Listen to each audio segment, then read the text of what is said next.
Inverse trigonometric ఫంక్షన్స్లో problem చేద్దామండి. ఇది 2002లో పడింది. ప్రాబ్లం ఏంటంటే cot inverse root over cos alpha minus tan inverse root over cos alpha equal to X.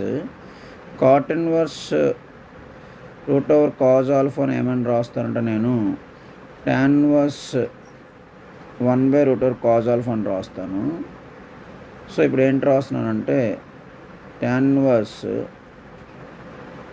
1/రూట్ over cos alpha minus tan inverse root over cos alpha is equal to x ఇచ్చాడు అన్నాడు.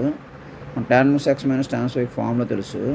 ఆ formula but tan inverse 1/రూట్ over cos alpha minus root cos alpha by 1 + root over 1/కాజ్ alpha into root cos alpha is equal to x అండి.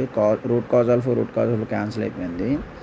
tan inverse అది ఎంత అవుద్దంటే 1 - cos alpha by ఇది 1 + 1 2 అండి. 2 × route cos alpha is equal to x అండి. అయితే మనకు sign X కదా కావాలి. ఇది tan x is equal to ఎంత వచ్చిందండి 1 - cos alpha by 2 route cos alpha వచ్చింది.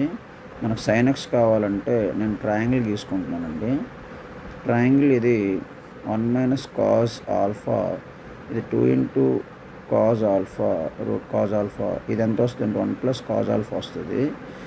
సో ఇప్పుడు నేను ఏం చేస్తున్నాను sine x is equal to 1 - cos alpha by 1 + cos alpha అండి.